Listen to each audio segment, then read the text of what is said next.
Halo, perkenalkan kami dari kelompok 17 MTPK. Kali ini kami akan membahas manajemen ternak kuda yang bertempat di Solo Berkuda. Sebelumnya perkenalkan anggota kelompok kami yang pertama ada Raffi Sidki, Melmayani Nemka, Rifkativo Yuliana, Nasta Ainun, Firmansyah, dan Andi Prayoga.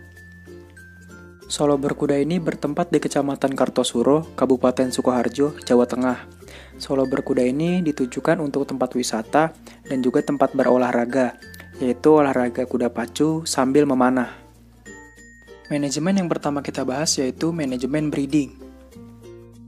Kuda-kuda yang berada di Solo Berkuda ini tidak difokuskan untuk berkembangbiakan, melainkan dimanfaatkan tenaganya, yaitu untuk wisata dan untuk kuda pacu.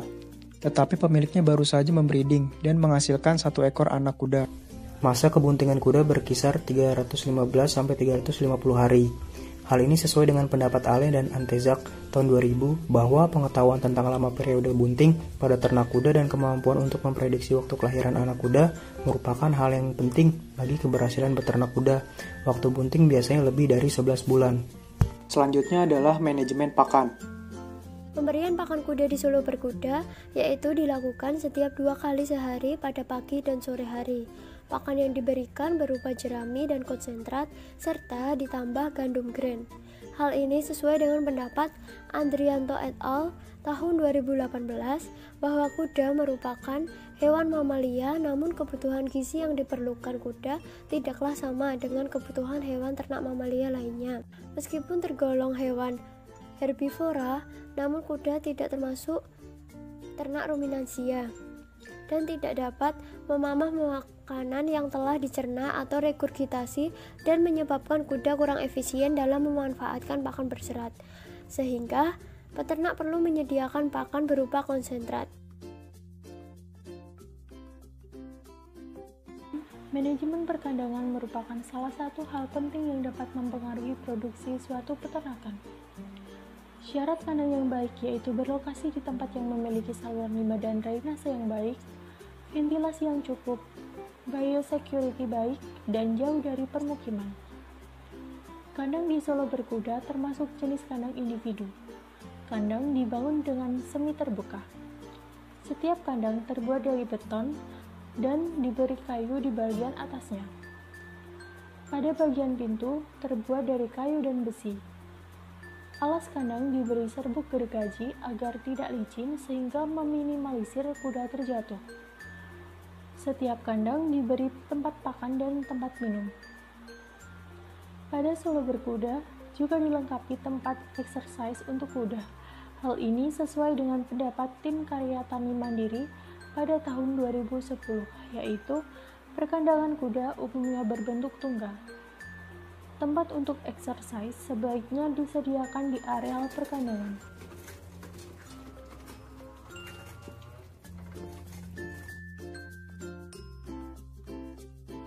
Manajemen kesehatan kuda merupakan hal penting yang harus dilakukan pada usaha peternakan. Kuda menghasilkan kuda dengan kondisi prima. Manajemen kesehatan hewan termasuk beberapa hal yaitu sanitasi kandang dan peralatan kandang, pencegahan penyakit pada ternak, vaksinasi, isolasi, memberikan obat cacing, dan pengobatan kuda yang terserang penyakit. Penanganan kuda saat terluka di peternakan Solo Berkuda ini dilakukan dengan pemberian obat luka baik berupa salep, pemberian suntikan, atau antibiotik. Disesuaikan dengan dosis aturan yang dianjurkan, serta jenis luka pada kuda. Menurut Turagan tahun 2017, penyakit yang sering menyerang ternak kuda yaitu cacingan, ingusan, kudisan, serta penyakit lain seperti sakit perut yaitu diare dan kolik. Selanjutnya ada manajemen pemeliharaan. Perawatan kuda atau grooming merupakan upaya menjaga kebersihan tubuh kuda. Grooming dilakukan dengan menyikat bagian atas tubuh, membersihkan noda pada tubuh, mencuci mata dan moncong serta keempat kaki. Kebersihan kuda penting dilakukan guna mengendalikan kuda dari infeksi mikroba patogen yang merugikan. Manajemen perawatan kuku kuda yang perlu diperhatikan adalah pembersihan kuku, inspeksi harian, pemotongan kuku, pergantian tapal, dan pengendalian penyakit kuku. Perawatan kuku harus dilakukan secara rutin agar kuda tidak mudah terserang penyakit. Manajemen limbah di Solo Berkuda yaitu kotoran kuda dikumpulkan di tempat yang telah disediakan dan secara rutin akan diambil oleh petani. Menurut Shori tahun 2001, kotoran kuda berupa feses dan urin dapat dijadikan pupuk kandang. Keistimewaan pupuk kandang mempunyai pengaruh untuk jangka waktu yang lama dan merupakan gudang makanan bagi tanaman yang berangsur-angsur menjadi tersedia, memperbaiki struktur tanah sehingga aerasi di dalam tanah semakin baik, meningkatkan kemampuan tanah dalam menyimpan air, meningkatkan kapasitas tukar kation sehingga hara yang terdapat di dalam mudah tersedia bagi tanaman, mencegah hilangnya hara dari dalam tanah akibat proses pencucian oleh air hujan atau air irigasi, mengandung hormon pertumbuhan yang dapat memacu pertumbuhan tanaman. Nah, kali ini kami akan memberikan contoh video pembersihan atau penggantian tapak kaki kuda.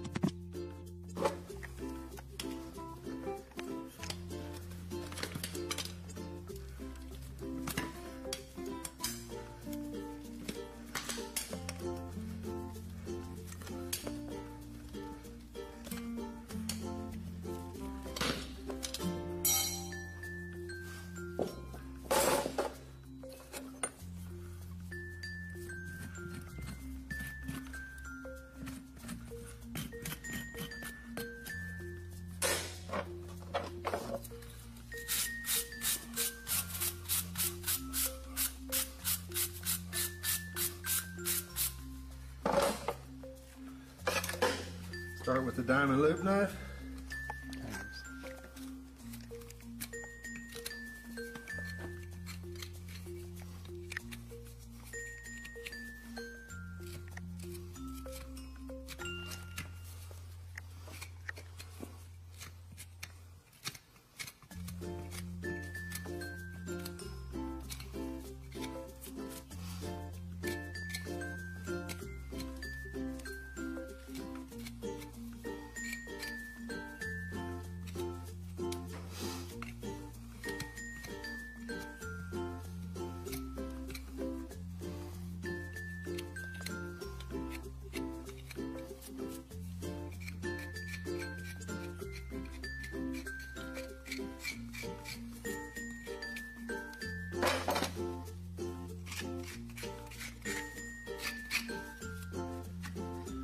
Clean up my bar. Start brightening my sole.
Underneath the hock, and I try to get over top of the hock and look down and look at my long axis as much as possible.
This outside heel is really a lot lower than the inside, so I'm not even going to touch it.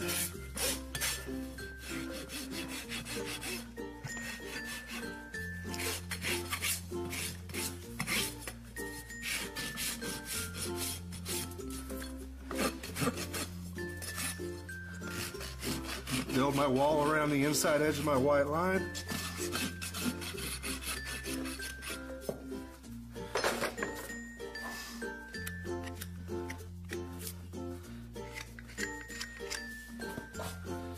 Figure out my two. We're using the DF2s, the DF Selects by Kirkhart, the number 2s. As you can see by the shape, these things fall on the feet really well.